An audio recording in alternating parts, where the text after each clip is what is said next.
Je vais vous présenter la synthèse du chapitre 4 sur le fonctionnement des objets techniques. Dans un premier temps, pour décrire le principe de fonctionnement d'un objet technique, nous allons nous poser trois questions. Comment il fait pour se maintenir, c'est ce qu'on appelle la sustentation.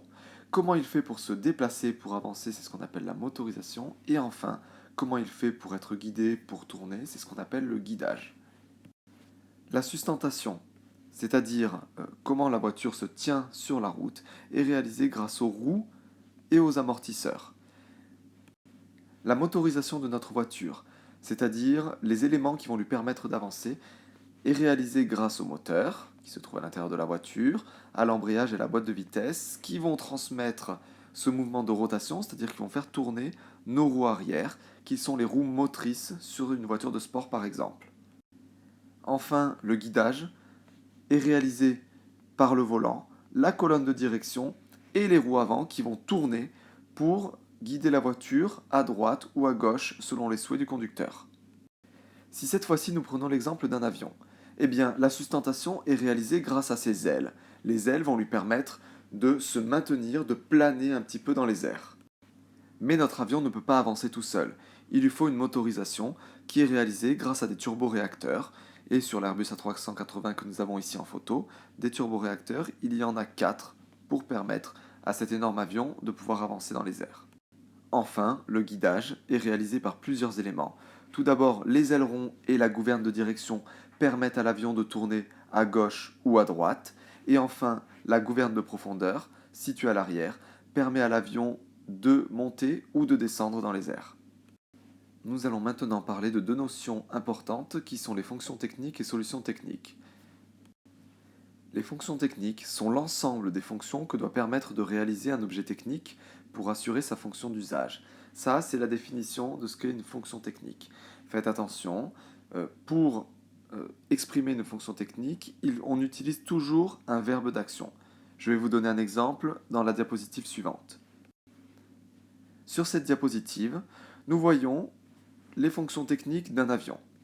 Comme je vous ai dit avant, les fonctions techniques permettent de réaliser la fonction d'usage. La fonction d'usage, dans notre cas, dans le cas d'un avion, est de transporter plusieurs centaines de personnes par les airs. Donc, quelles sont les différentes fonctions que doit faire notre avion pour pouvoir faire cette fonction d'usage, c'est-à-dire transporter plusieurs centaines de personnes par les airs? Dans un premier temps, il doit pouvoir voler. En effet, si l'avion ne vole pas dans les airs, nous ne pourrons jamais décoller et nous ne pourrons jamais être en sécurité dans l'avion. Ensuite, l'avion doit pouvoir aussi être propulsé. Si rien ne le fait avancer, alors ce n'est pas possible de se déplacer d'un endroit à un autre. Il doit aussi pouvoir se diriger.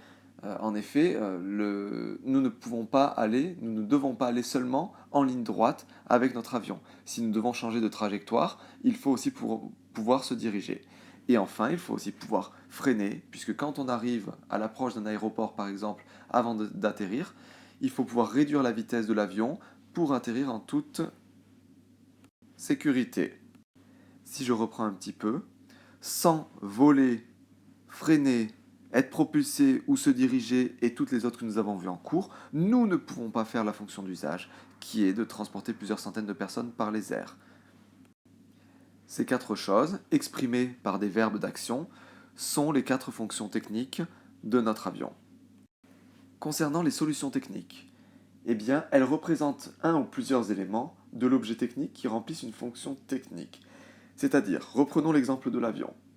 Les solutions techniques pour se diriger. Donc se diriger, c'est une fonction technique. Les solutions techniques qui sont utilisées, c'est-à-dire les éléments de l'avion qui sont utilisés pour se diriger, sont les ailerons, la gouverne de direction et la gouverne de profondeur. Donc ces trois éléments-là sont appelés les solutions techniques. Elles permettent de pouvoir réaliser la fonction technique se diriger.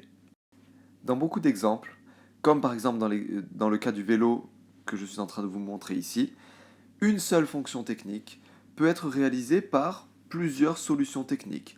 Par exemple, si on désire freiner avec notre vélo, eh bien si on a un vélo plutôt bas de gamme, assez ancien, nous allons pouvoir utiliser des freins à patins. C'est la solution technique qui a été utilisée par les constructeurs, puisque cette solution est moins chère que les autres. Par contre, si cette fois-ci nous allons faire du vélo en montagne, que nous avons un vélo de descente et que nous avons besoin d'un freinage très performant, nous pouvons utiliser une autre solution technique qui serait un frein à disque.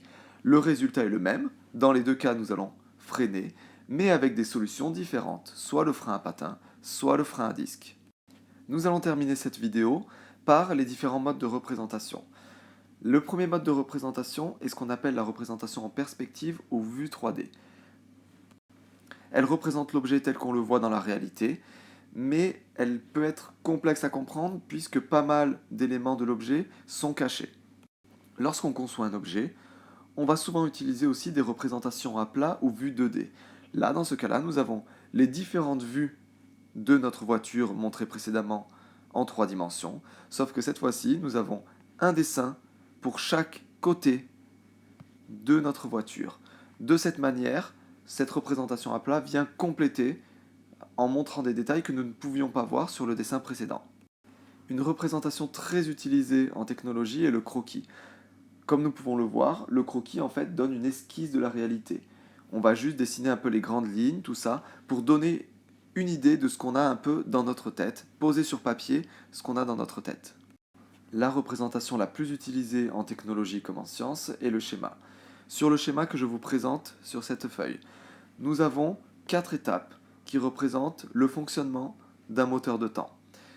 Le schéma va montrer seulement une partie de l'élément, c'est-à-dire une partie du moteur, auquel on va ajouter des flèches pour comprendre le déplacement dans ce schéma et des légendes qui vont nous permettre de savoir, par exemple, que cette petite flèche représente l'entrée d'un mélange air-essence à l'intérieur de notre cylindre.